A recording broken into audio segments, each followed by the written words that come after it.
So it's good to see all of you. Rabbi Martyr, where did you do your dissertation? I went to Ziegler. Oh, okay, great. Yeah, I mean, as far as a very interesting and a worthwhile program, I know that B'nai has followed me as a former student of mine, but I followed her as well, actually. And in my most recent book, which is a history of the Talmud, which goes from its origins to the present day, I actually devote a couple of pages of modern, analysis of what's happened to the Talmud in recent modernity by looking at the program and its approach. So anyhow, I also, before we begin officially on the topic, I do have to share that it was interesting as I logged in to hear you discussing these two, I call it the competition of the original cast of Hamilton for ownership of Hanukkah this year. Um, because you've got David Diggs on the one side and Leslie Odom Jr. on the other. I do have to say that Leslie doesn't do it alone. He does it with his wife, Nicolette Robinson, who is also an actress, a musical actress. Some of you may have seen her if you had the occasion to see the show Waitress on Broadway. She was actually the lead in that for a long time. And she did grow up with a Jewish mother and therefore is halakhically Jewish and identifies as Jewish. I met her mother actually backstage after a performance of Waitress, because my daughter is very close friends with Nicolette and also with Leslie Odom Jr. So I do have to brag and say that I had a gathering yesterday evening for the library, the Jewish Theological Seminary Library's advisory board.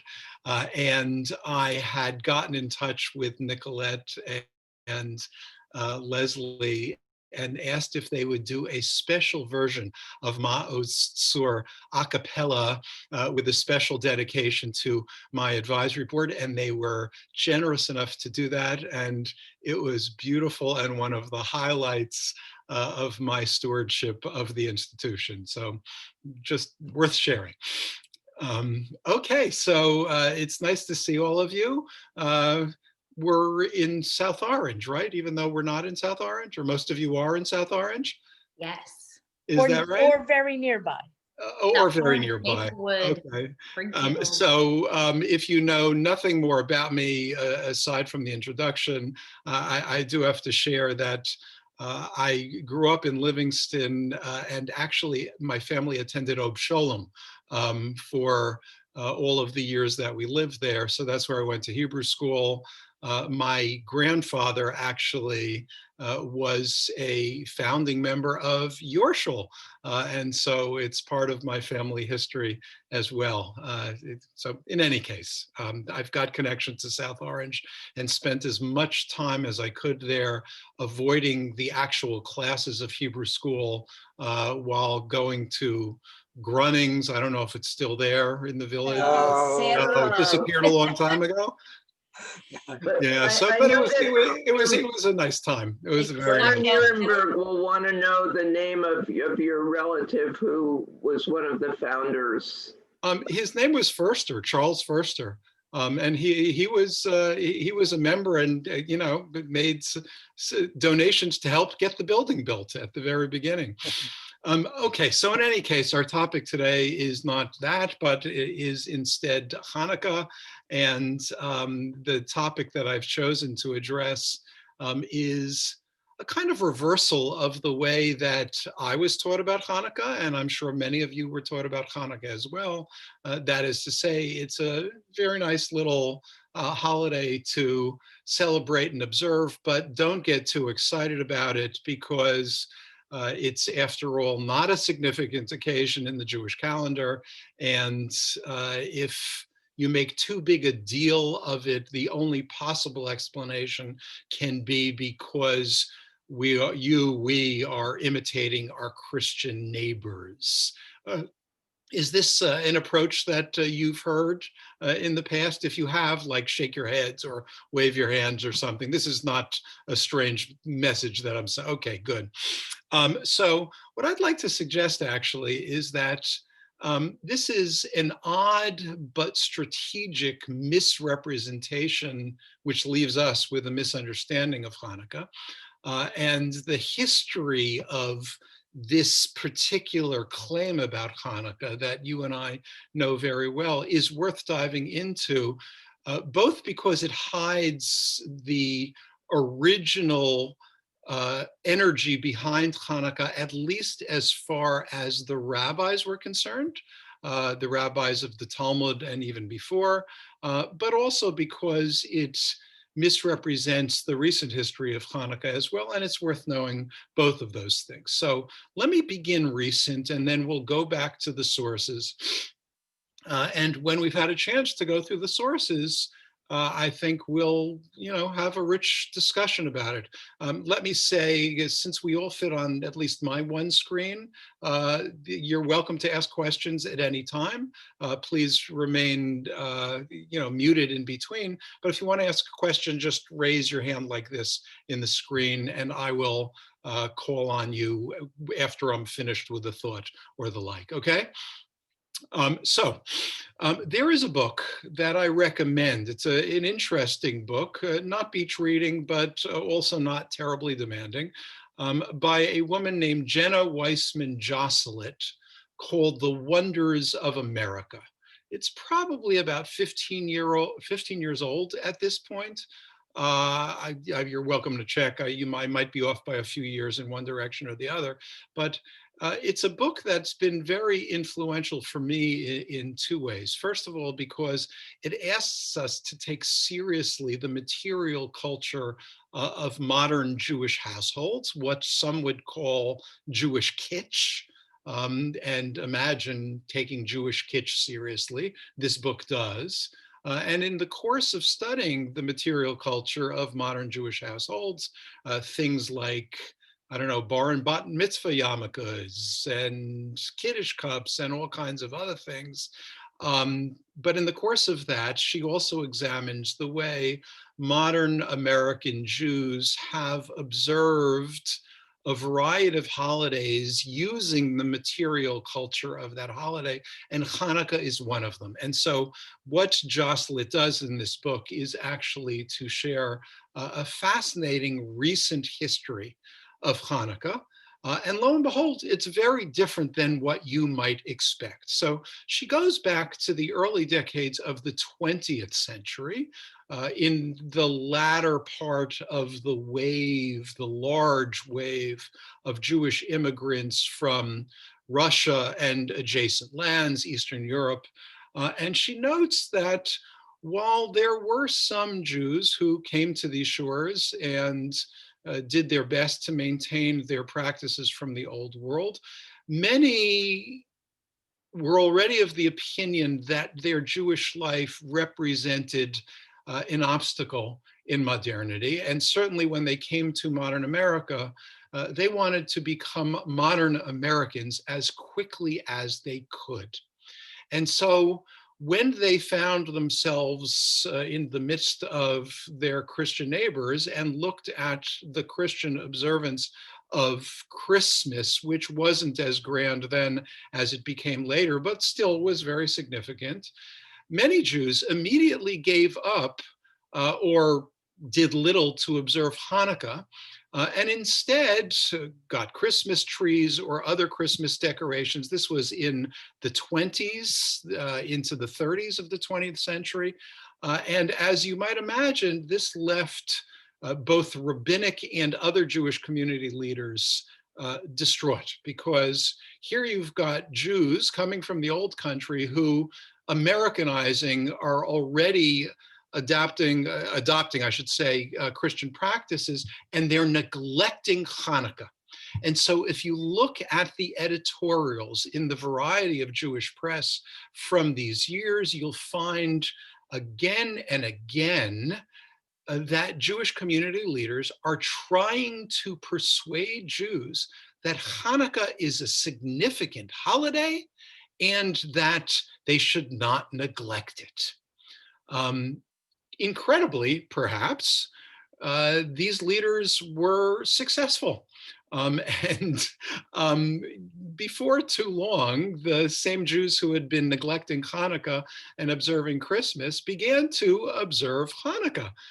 But as they took on the observance of Hanukkah, that observance became more and more successful, more and more obvious, more and more grand.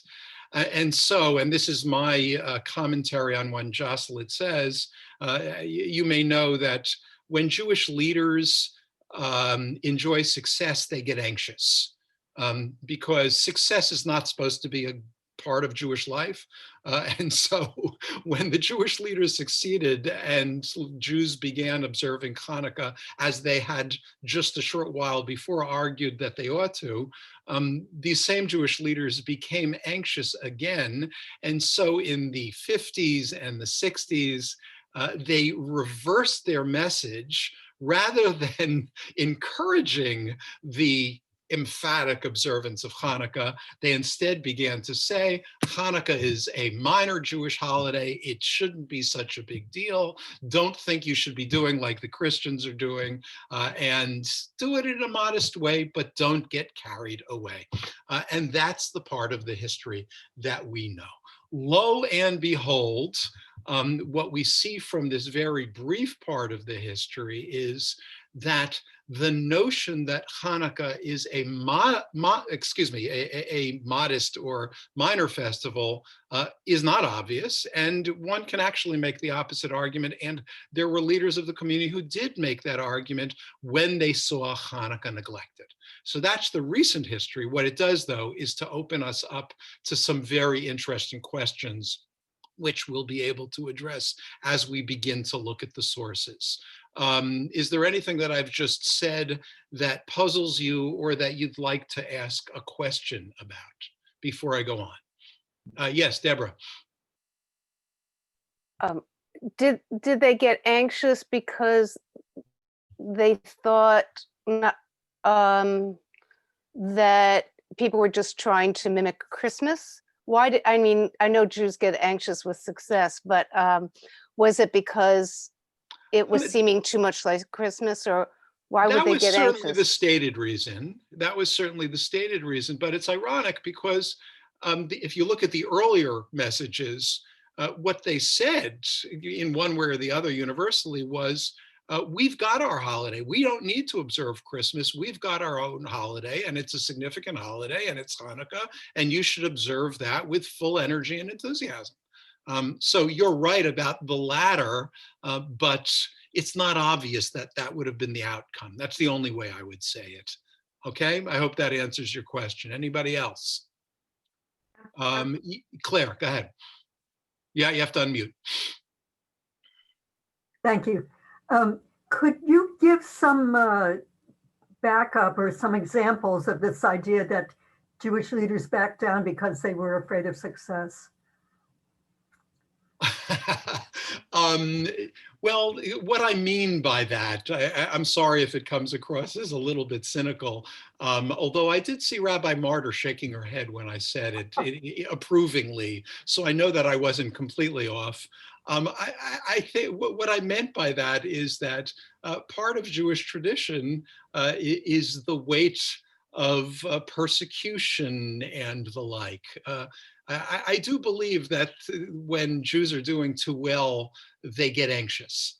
And so, I mean it as part of a much broader observation about the legacy of Jewish history and the way we relate to that legacy. Now, yes, I see Dina on the label. So whoever, the gentleman in Dina's screen. It's David. Go ahead. Yeah, we're married. It's okay. Okay. One thing that strikes me is with the post-World War II suburbanization, I think a lot of American Jewish leadership became hyper, particularly in the conservative movement, hyper anxious about Jews becoming too American, and tried to figure out how to kind of undo the Americanization, which had been the sort of the central theme of Jewish life from 1920 to 1940, 45. Yeah, that's a very good and important observation. Yes, I mean, the urgency, the movement was different. When Jews came to these shores in very large numbers, of course, the challenge was to become American, to be accepted as American. As that acceptance came more and more to greater and greater success, and even came to be taken for granted, then yes, the movement was the other way. Maybe you can be too American, and we all know the legacy of that. That's quite true. Now, one other thing I'd like to say here before going back to the sources, and this is something that you may have learned in the past. If this echoes a truth to you, at some point shake your head or the like, so that I know that you've heard this before. There are teachers who have made the argument that Hanukkah is a minor holiday based upon what sounds like a very good and rational reading of the sources. First of all, they observe that Hanukkah is not a biblical holiday, and that is obviously true, but I would observe that there are many, many elements of Jewish practice that are not biblical or don't even have roots in biblical texts, let alone the way they come to be practiced under the rabbis. Because something doesn't have a biblical source doesn't mean that it's going to be considered minor. There are many parts of Jewish practice that are rabbinic in origin and are nevertheless considered to be absolutely central to Jewish practice and belief. That's even true of holidays. I would say that you rarely hear the same argument about Purim that you do about Hanukkah, right? Purim also is, I mean, it's sort of a biblical holiday, but it's not one of the pilgrimage festivals, and therefore it would be hard to argue that it has the same level of importance. It's certainly closer in terms of its general tenor to Hanukkah than it is to the pilgrimage festivals, Passover, Sukkot, Shavuot.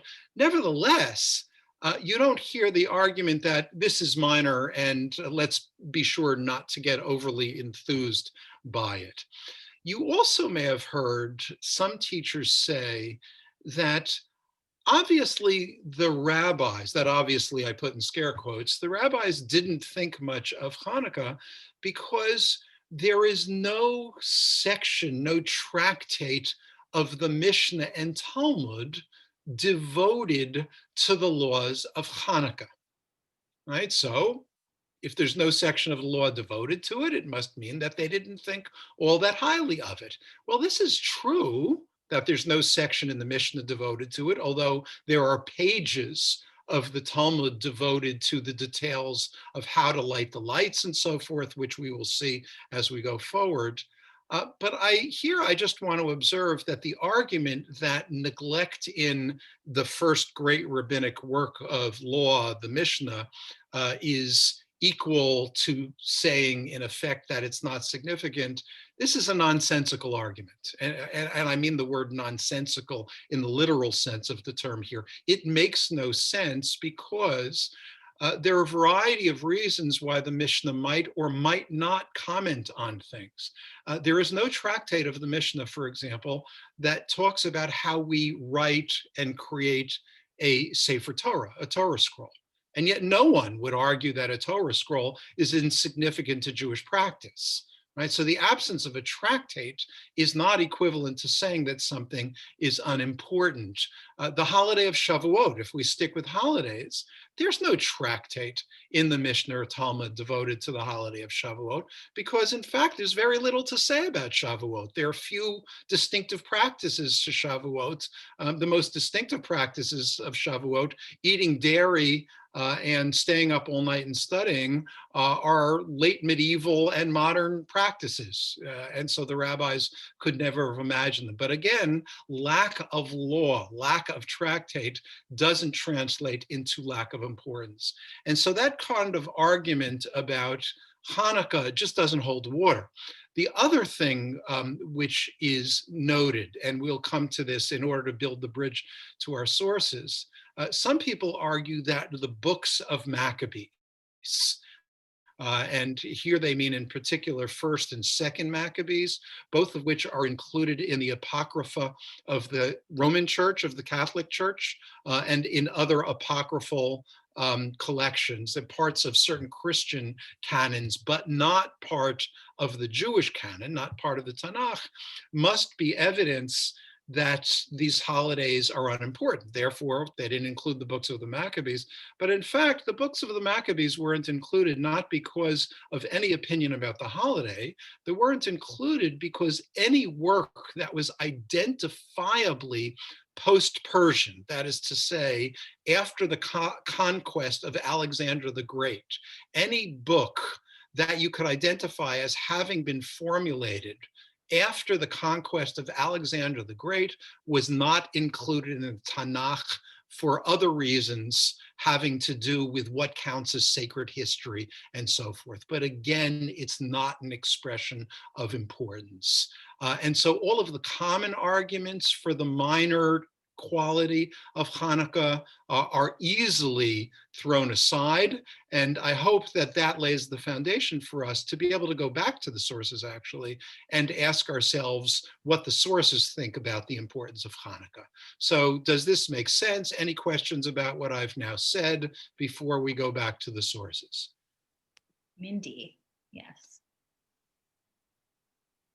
I would suppose that the fact that God is not involved in the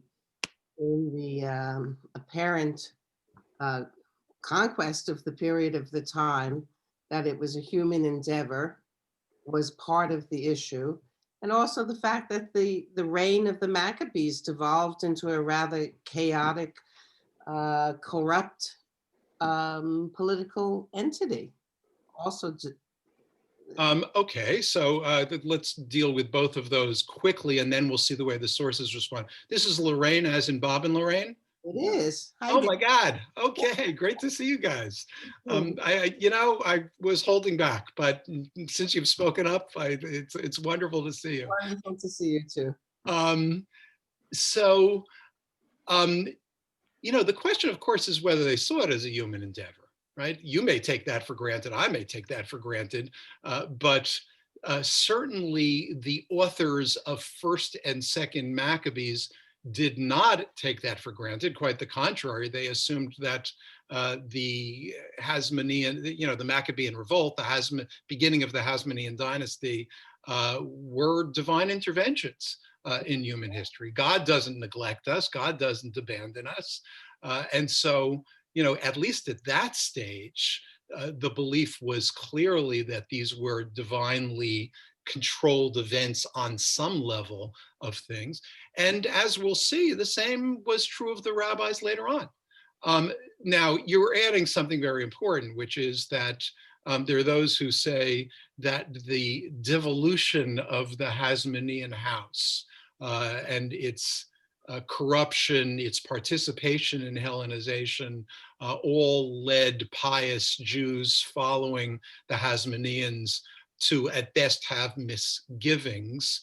But we have to be careful not to do the, let's say, decade by decade history of this. There were certainly those who objected to the Maccabees. There's evidence from the Dead Sea Scrolls that some of the sectarians whose opinions are represented at the Dead Sea Scrolls had very negative attitudes toward the Maccabees. But when we get to mainstream Judaism, that is to say the Judaism of the rabbis, they don't see this as a determining factor. I mean, if you think about it, biblical history writ large is a history about royal houses and their corruption and decline, right? Beginning with David and Solomon, and then virtually every king following. I mean, how many righteous kings were there? So the fact that you've got an unrighteous king doesn't disqualify you from sacred history. right?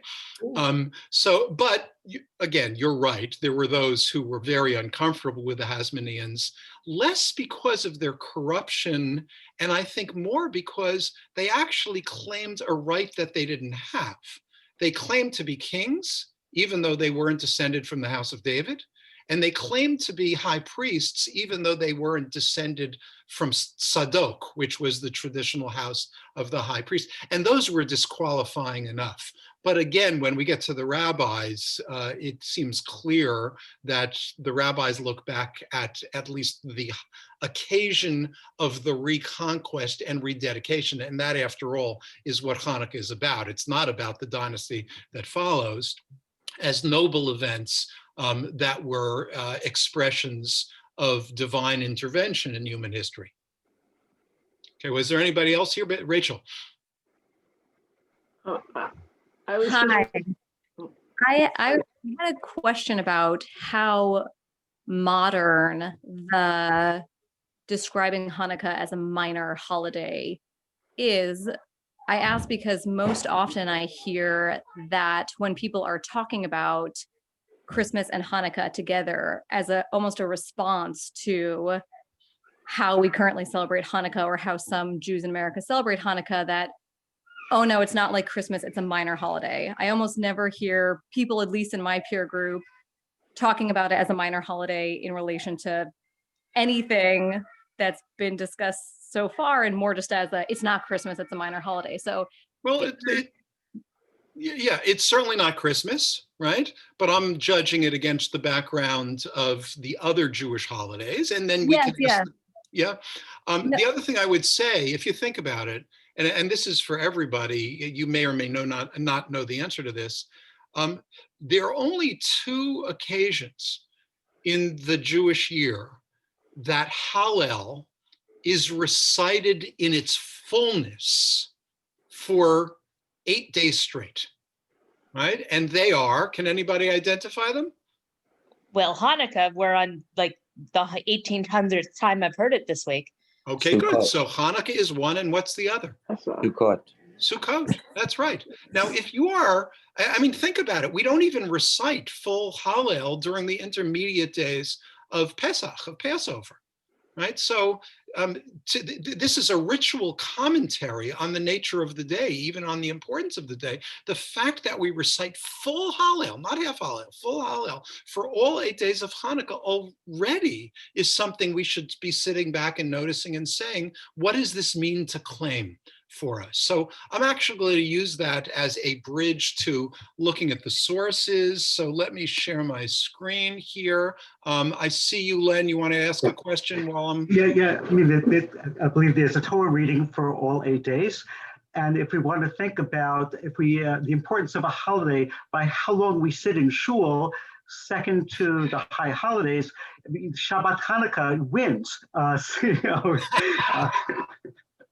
So that's actually a good point. I'm not sure that's the way I would, determine it alone, but I certainly wouldn't dismiss the importance of that.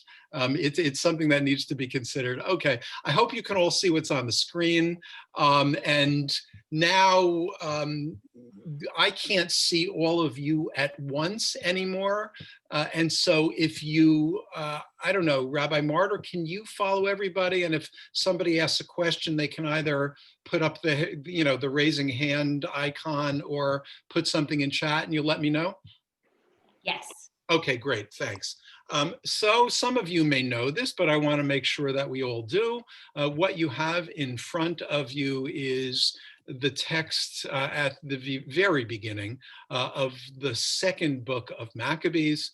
Let me quickly say something about the first and second Maccabees. There are also a third and fourth Maccabees, but they actually have nothing to do with the Hasmonean history directly. First and second Maccabees are synoptic texts. They're not related to one another. First Maccabees was written in Hebrew, and it clearly describes the events of Antiochus and the Maccabean revolts leading to the founding of the Hasmonean house as though it were biblical history. It's filled in the back translated Hebrew. We don't preserve the original Hebrew with biblical phrases, with biblical patterns of reward and punishment. It clearly represents the period of the Maccabees as equivalent to the period of the ancient biblical judges after Joshua led the people into the land. It's got many phrases. Second Maccabees, which you see the beginning of, the introduction to in front of you, actually was written originally in Greek.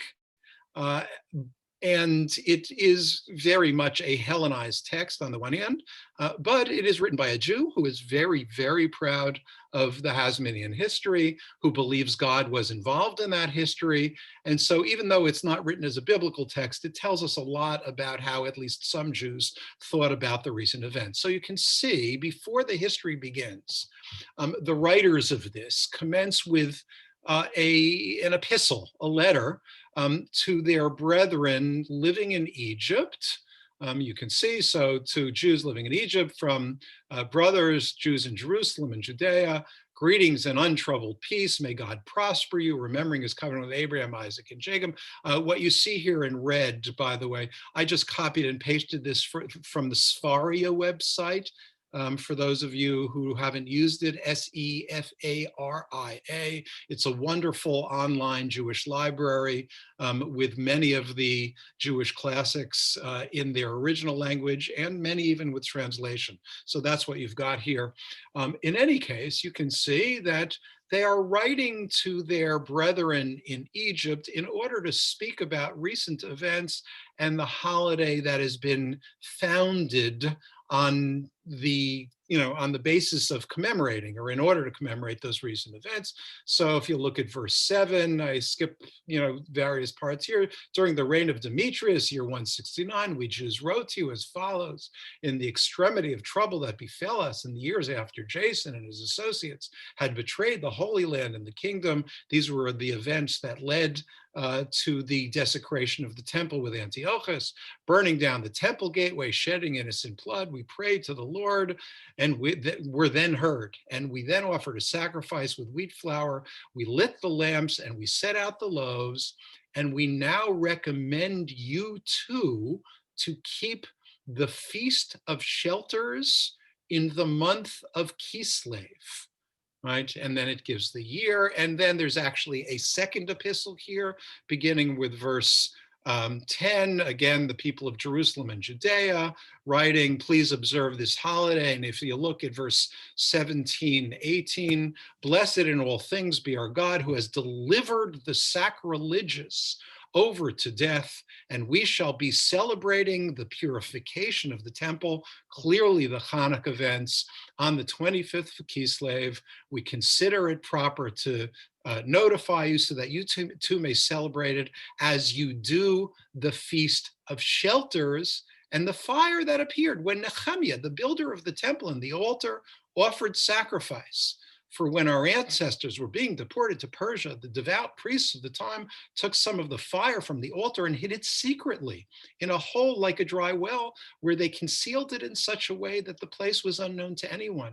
When some years passed, in God's good time, Nehemiah, commissioned by the king of Persia, sent the descendants of the priests who had hidden the fire to look for it. When they reported that, in fact, they had found not fire, but a thick liquid, Nehemiah ordered them to draw some out, bring it back.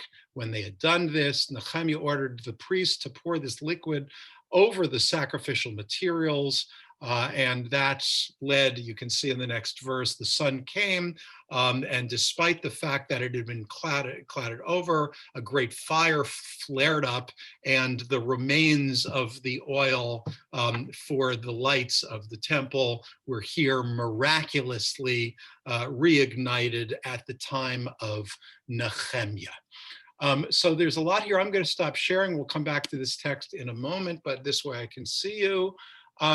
So this is a very interesting text. Two things I want to observe. First of all, when this particular translation has the Feast of the Shelters, what is it actually referring to?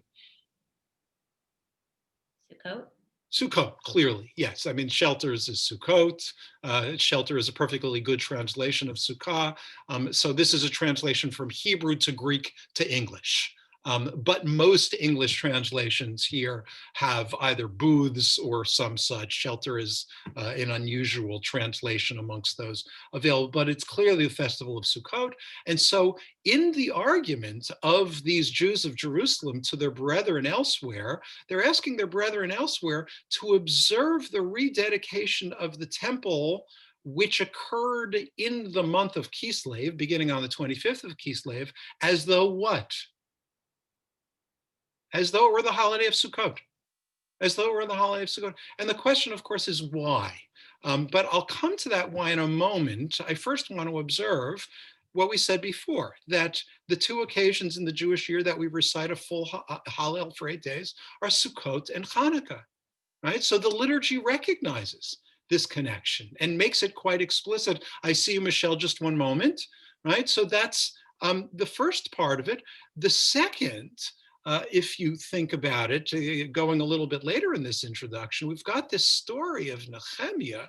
Now, Nehemiah, as it says, came back from Persia with Ezra and Nehemiah in order to rebuild, refound, rededicate the temple. And in fact, that was done in connection to Sukkot, just as when Solomon built and dedicated the first temple, it was done in connection to Sukkot. That's when Jews rededicate temples or altars. Is in connection to Sukkot. Beyond that, though, this very interesting description of the hidden oil, which was then found later by the surviving priests, and the miracle of reigniting it, what does that sort of sound like? Obviously, it's the miracle of the lights, right? It's just a slightly different version of it, which we'll come back to later on, but miracle, divine intervention, and so forth, all very, very clear here. The only other thing I want to say, those of you who know biblical texts well may recognize that this story of pouring out a liquid on the sacrificial materials and then the sun miraculously igniting it harkens back to the story of Elijah at Mount Carmel in his competition with the prophets of Baal. And so even though this writer is writing a Greek text, there's no doubt that he sees the events here as partaking of the miracles of the biblical past. So Michelle, you had a hand, go right ahead. Yeah, no, because I'm scheduled to give the drash on Friday morning. I've been looking up like what are last day of Hanukkah things, which there aren't many. But one of them is saying that even today, many Hasidish consider it, well, I guess it's considered, but the Hasidish actually have customs of it being the actual last day of the judgment period from the high holidays, and that they actually do, greet each other with "May you be sealed in the book of life." Precisely because it harkens back to Shmini Atzeret, right? Which also has that, that tenor in Kabbalistic tradition. Good. Was there anybody else? Anybody else? Okay, I'm going to go forward then. I will reshare my screen, and what we are about to do here is to jump to Talmudic texts. But actually, before we look at the Talmudic texts, and I've quite consciously not included the story of the Hanukkah miracle of the lights and, one day expanding into 8 days, because my assumption is that you all know that story. And so you can effectively quote the Talmud on that story as well as anybody else. It's other parts of the Talmud's discussion that I want to look at. But before doing that, in order to appreciate it, let's transport ourselves back to the ancient world. And imagine that we are Jews living, say, in the latter part of the 1st century or the 2nd century, after the destruction of the temple, when the rabbis are emerging for the first time as aspiring leaders of the Jewish community, not politically, but to try to help Judaism survive, both in concept and practice after the destruction of the temple. And ask, if we observed Hanukkah, how would we have observed it, right? So I don't know. Anybody have an answer to that question? How would Hanukkah have been observed, say, in the 2nd century or 3rd century? Anybody have an idea, a picture of that? This is a trick question, so you can't get it wrong, since whatever you say is probably going to be wrong anyhow. That's what makes it a trick question. We didn't. Well, we did, or at least some did, right? There's no evidence that we didn't, although that was a good guess, right, from the trick question hint. Good. Anybody else? Not with a Hanukkah. So we would have had a Hanukkah lamp, right? Because that's what you're supposed to do on Hanukkah, right? And what would we have done? Would we have had a menorah or a Hanukkah? Well, what do you think? It's a good question. What do you think? An oil lamp. An oil lamp. What does that mean? A small container of oil with one wick. Okay, good. And what would have made it Hanukkah? We kept it lit for 8 days. The one oil lamp we would have lit for 8 days? Why not? Okay, that's an idea. Anybody else have a thought on that? I mean, you're absolutely right? That we should not imagine a Hanukkah. There was no such thing as a Hanukkah lamp in antiquity. The first evidence we have of a special object used for Hanukkah is in the Middle Ages. And were we frying every food in sight? What? Were we frying every food in sight? We were probably doing that anyhow, but I don't know of any record of that in the Talmud in connection to Hanukkah. But Helene, what you said before is absolutely right, and that's what makes it so interesting, because now the puzzle becomes, how do you light a Hanukkah lamp and make it obvious that it's a Hanukkah lamp if there's no such thing as a Hanukkah lamp? Right? In other words, if all you're lighting for Hanukkah is a normal oil lamp, and you've all seen these, they're ubiquitous in museums in Israel and even elsewhere, you know, these little, kind of round with a hole on one end, you put the oil, preferably olive oil in it, stick a wick in, and you light it. But there would have been dozens of those in any household. And the reason there would have been dozens of them is because they actually shed so little light. I once went to an antiquities dealer and bought a couple of those oil lamps, put in oil and created an ancient wick just in order to see the experience of them. And they shed almost no light. So any household where you didn't want to, walk over each other would have needed dozens of them, for just the normal course of things. So what makes a Hanukkah light into a Hanukkah light? That's the challenge. So when we look at the Talmudic text, bear that question in mind, because that's actually the most interesting part of this text. So we go back to what I had before. Sorry, there was a question in the chat about the dates of that letter sent to the Egyptian Jews. Yes, thank you. So it's part of 2nd Maccabees. The general opinion about the composition of 2nd Maccabees is that it's probably from about 100 BCE, give or take. We can't be any more precise than that. Okay? Lorraine was going to ask something too. I have a question then, what you just said, David, because yes, please.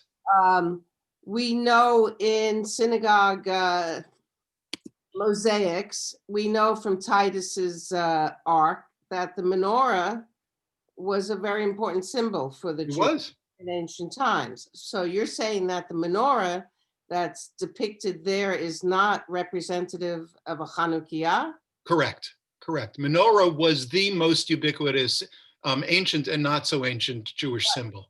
Long before there was what we call a Jewish star, or a shield of David, however we want to describe it. It was the standard symbol of Judaism. both when the temple was still standing and after the temple had been destroyed. And it's very easy to distinguish because the menorah of the temple, of course, has got 6 branches plus a middle one, so 7, and Hanukkah has got 8 plus 1 equals 9. I remember I had this very funny experience a number of years ago, taking a tour with a tour guide in Israel of the so-called Bar Kokhba caves. We went through to one point, and there was an entrance. You crawl through these little person-made tunnels, and we were about to enter one big room, and above it there was a sketch of a menorah. But if you looked at it and counted, it actually looked like a Chanukiah in terms of the number. And he said, look, an image of an ancient Chanukiah. And my response in my head was about what I see, is that Rod? Who's Fran? Yeah, I said, you're going like this. Like, I didn't say this out loud, but I said to myself, ridiculous, right? Somebody when anachronistic. Yes, purely anachronistic. It was, just someone counted wrong because it didn't exist. But yes, you're quite right that the menorah was a very, very important symbol. So yeah, and continues to be to this day. So back to the screen share. I just wanted to be able to see all of you in order to, to answer that question. So we're back here. You can see the text. And here's the Talmud. Look what the Talmud does, right? So first it begins by saying the mitzvah of Hanukkah is to have a light kindled by a person and his household, right? Meaning one lamp each night. That won't distinguish it terribly, but we'll see what else they did. And mehadrin, those who do it with special fervor, a light for each and every one in the household. And mehadrin, minha mehadrin, those who wish to make it particularly distinguished and beautiful. There's an argument here, famous argument between the school of Shammai and the school of Hillel. Beit Shammai say on the first day one kindles 8, and from there on gradually decreases. And Hillel says on the first day, you kindle 1, and from there you gradually increase. I skipped the part of the Talmud where this is explained. We, of course, follow Hillel, but Shammai shows profound understanding here because beginning with a larger number and then diminishing thereafter parallels the practice of the sacrificial offerings on Sukkot in the temple. On the first day of Sukkot, you began with the most sacrifices offered and then diminished thereafter. And so what Beit Shammai's recommendation does is to preserve the recollection of the connection between Hanukkah and Sukkot. We go on. The sages taught, it's a mitzvah to place the Hanukkah lamp at the entrance to one's house on the outside so that all can see it. Now we begin to see that placement is what makes it a Hanukkah light, not the nature of the lamp itself, but where it's placed. So place it on the outside. Excuse me. Why? We'll have to ask. If he lived upstairs, he placed it at the window adjacent to the public domain. And at a time of danger, you can place it on a table and that's enough. Okay, but we see the best way to do it is to place it outside. Any of you who have ever been in Israel during Hanukkah may have experienced seeing Hanukkah lamps outside the doorways, the entrances to courtyards and the like, all over the place. They preserve, many in Israel, the practice of making it very public on the outside of the house. They go on. Actually, you know what? I'm going to skip and then come back. So you see on 22a, Rabbah said, it's a mitzvah to place the Hanukkah lamp within a handbreadth adjacent to the entrance. So you're on the outside, you put it adjacent to the entrance to the courtyard or to the home. Then the Talmud asks, and where does one place it? There's a difference of opinion. You've got the names here. One says on the right side of the entrance. The other, Rav Shmuel from Difti, says on the left. And then the Talmud actually determines the halacha and says you place it on the left so that the Hanukkah lamp will be on the left and the mezuzah on the right. And when you enter your house, you will be surrounded in mitzvot. The point here, though, very, very importantly, is that in order to make a common oil lamp into a Hanukkah lamp, what do you have to do? Somebody unmute and speak out loud. What makes a normal oil lamp into a Hanukkah lamp? Put it outside. Putting it outside. Good. What else? Putting it on the left. Right. Where you place it outside. Good. Also affecting it, obviously, is when you do it. If you put an oil lamp outside your door in the middle of the summer, even if you put it on the left, that doesn't make it a Hanukkah lamp.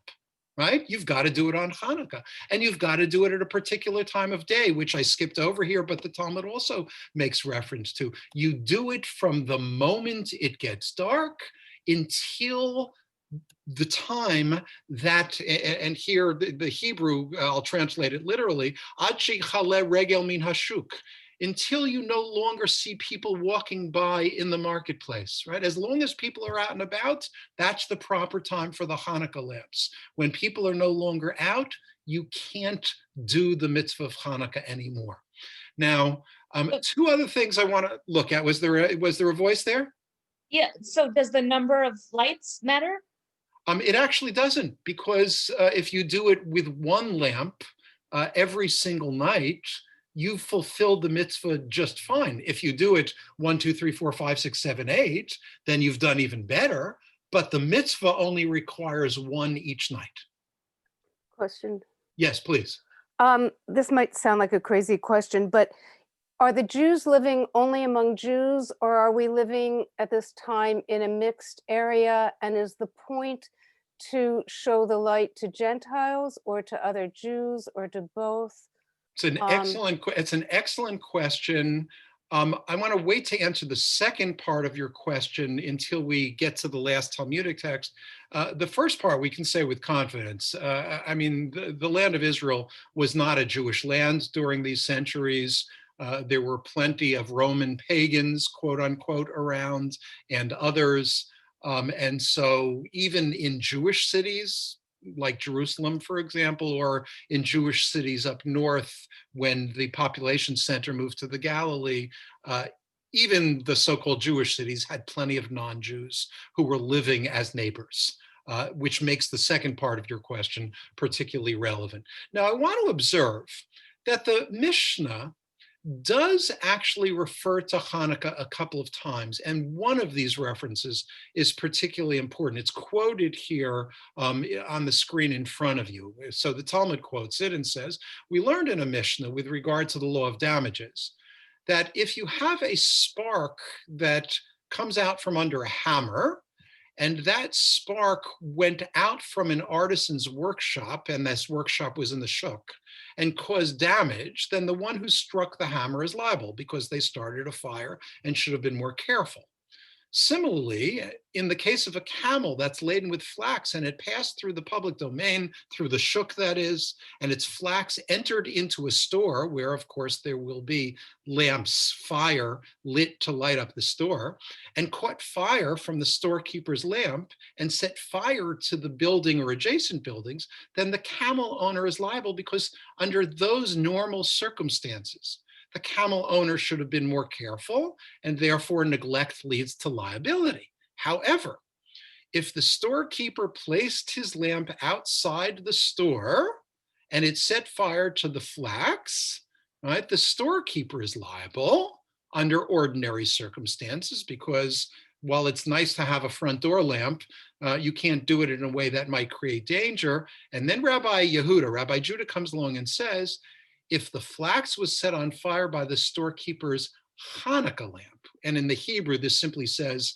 if this was, ner Hanukkah, meaning, a lamp put out for Hanukkah, then the storekeeper is not liable. Now, I just want to spend a half minute with this and realize its importance. What this Mishnah has just said is that there are laws of damages that ascribe liability to those who are ultimately responsible for, in this case, a fire. And that makes good sense. We would all agree with that.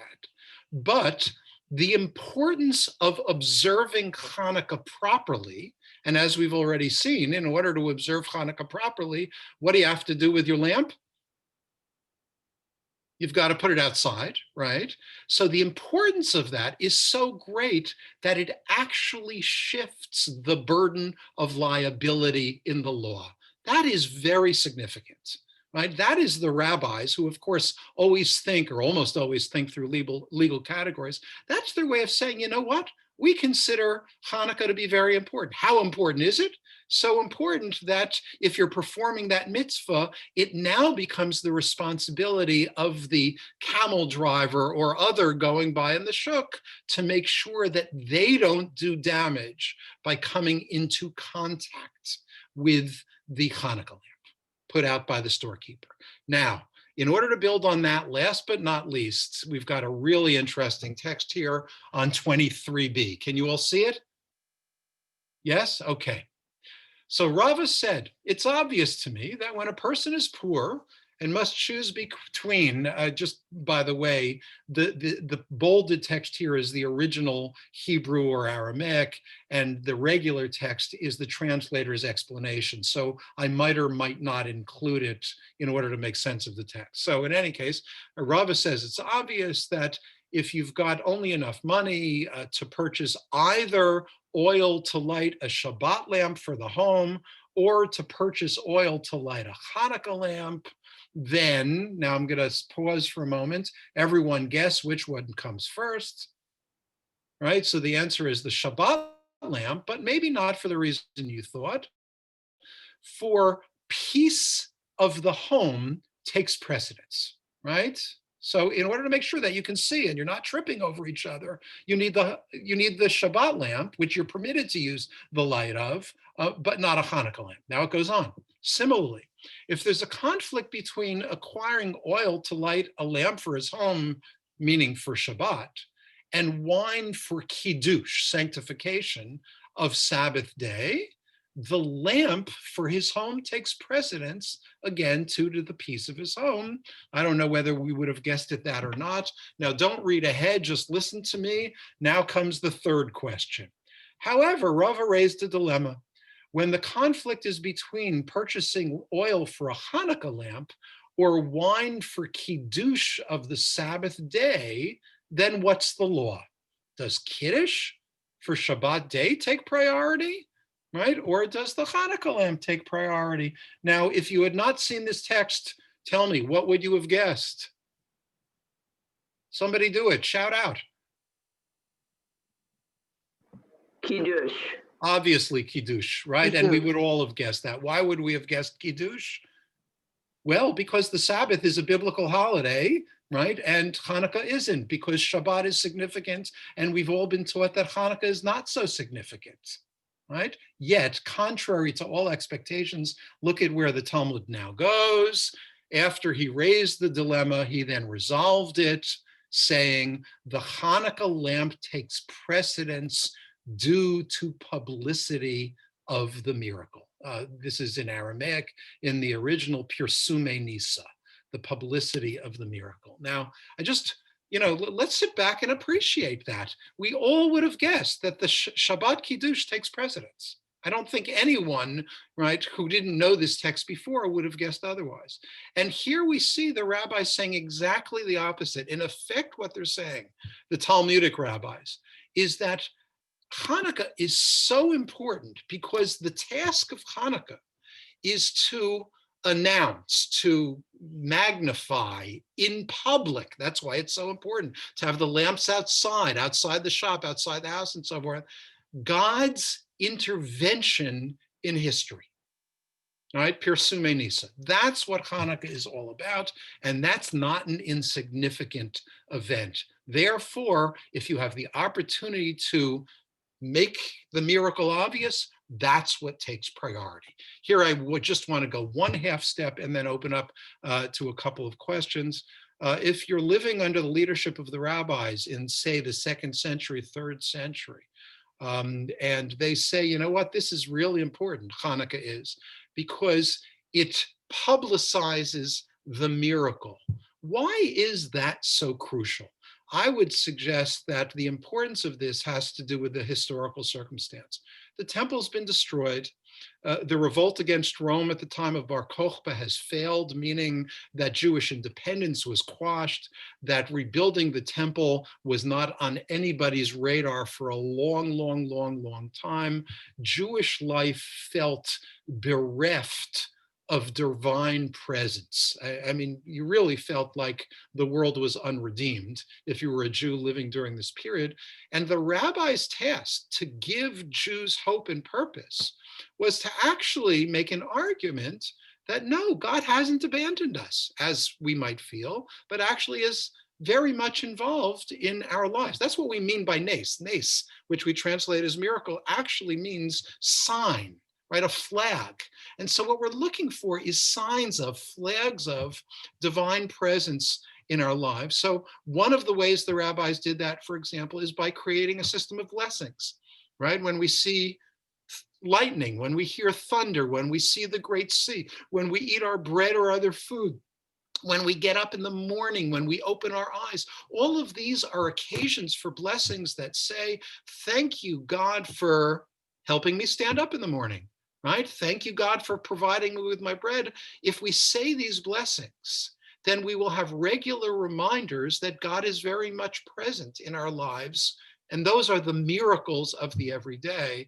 Well, how much more important, therefore, is a holiday like Hanukkah, which is someone, Lorraine, you said before, we think of as a human event. And so you're living in the 3rd century and you say, you know what? Here we are. Where's God? Humans have conquered and oppressed humans, and God seems to be nowhere. Right? And the argument of Hanukkah, which the rabbis seek to emphasize and magnify, is that even when God does not seem to be explicitly present, you don't have to look very far, and our triumphs, even in the aftermath of defeat, will be easily found if only we know how to look for that divine presence, that, as it were, miracle. So I think that's the importance of Hanukkah. I invite a couple of questions or observations. Mindy, please, and then Michelle and Len. That's the order I saw the hands in. Going back to the passage about the camel driver, is the assumption that the camel driver was Jewish, and therefore should know that that's a Hanukkah light, or that he frequents the market so often that he knows it because of Pirsum Hanes? And then does that extrapolate, or should that extrapolate to modern times? That's a good question. That question was asked before. I should have come back to it. In reality, there would have been, whatever market you're in, there would have been non-Jews there as well. In the imagination of the Mishnaic law, which is what's quoted here, they're probably imagining Jews and Jews, I think it's fair to say. In any case, they would not have had the authority over the marketplace to actually enforce these laws. And so these are matters of theory in all probability. For our purposes, it doesn't matter because it's actually the theory that we're looking for. But it does matter. It does matter in modern times. Oh, in modern times, it does in terms of the way the law is conducted. If by modern times you mean, do we have the obligation to advertise? I know that a lot of people, are made uncomfortable by the custom of Chabad to erect these huge, Chanukkiot in public squares with the cooperation of local officials, and has set off, lawsuits and the like. They get the mitzvah.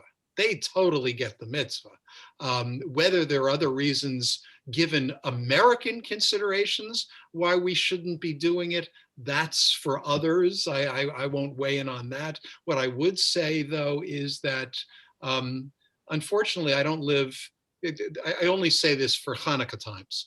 Unfortunately, I live in on the Upper West Side of New York City, not near ground level. So I'm not going to be able to light my Hanukkah in a way that people walking by will be able to see it. On the other hand, I've got plenty of neighbors across the street or on the other side, across the backyards, who can see my Hanukkah when I light it in the window. So I can still take pleasure in advertising the miracle. So who was next? I don't remember. I think it's me. So, Okay, go ahead, I Michelle. mean, mine compound, follows that, is that we've had this conversation a lot in the last couple weeks about the number of people who are uncomfortable with the idea of putting a Hanukkah in their windows out of fear, out of, stories of people who've done so and then had their cars damaged and things like that. But then the other sort of also an observation that pops into my head, I think almost every year, is how the Christians have taken that idea of publicizing a miracle to like the huge extent, and the irony that makes us uncomfortable with doing so ourselves. I couldn't agree more. I have nothing to say beyond that. Who is next? Okay, Len, and then Bill. Can you hear me? Yes. Okay. I'm wondering if in the rabbinic version of Hanukkah, if there's some intimation or a hint of the messianic impulse, given what you said, that the showing of the Hanukkah lamp, something to do with restoring the morale of Jews that lost everything, needed something to look forward to.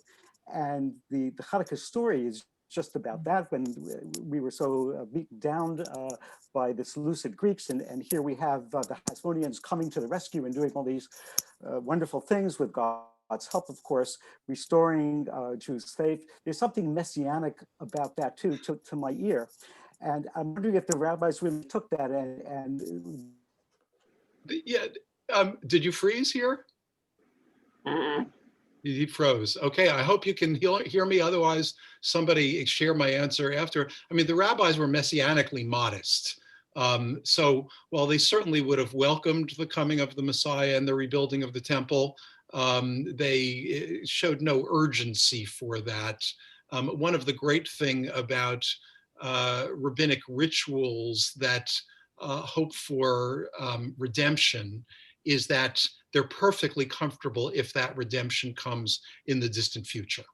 And that's the way I would respond to that here. Bill, why don't you go, and then we can draw this to an end, I hope. Not because, I mean, I'd love to go on, but only because the time has arrived. First, I frequently think of the lecture you gave in Tanglewood last year, 2 years ago now, on Wagner. Yes. It intrigued me to this day, and you've intrigued me again. But let me ask you a very prosaic question. Where did the gifts and the gelt come from? Where did the gifts and the gelt come from? Yeah, for Hanukkah. Yeah, that's modern practice.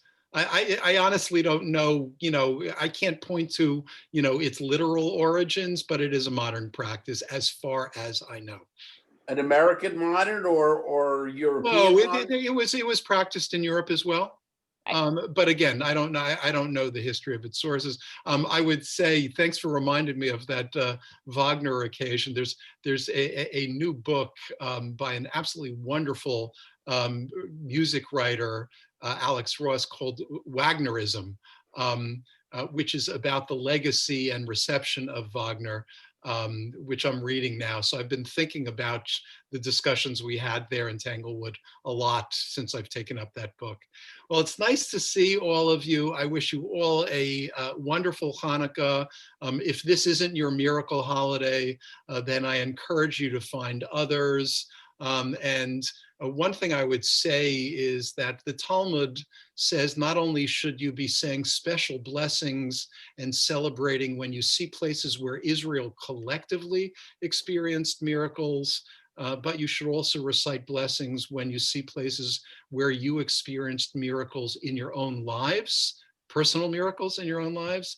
And so I'll say that I look forward to the day I can recite a blessing over the examination or equivalent room where I've gotten my vaccination, and we can all come back together again. Amen. Amen. Yeah. Thank you very much to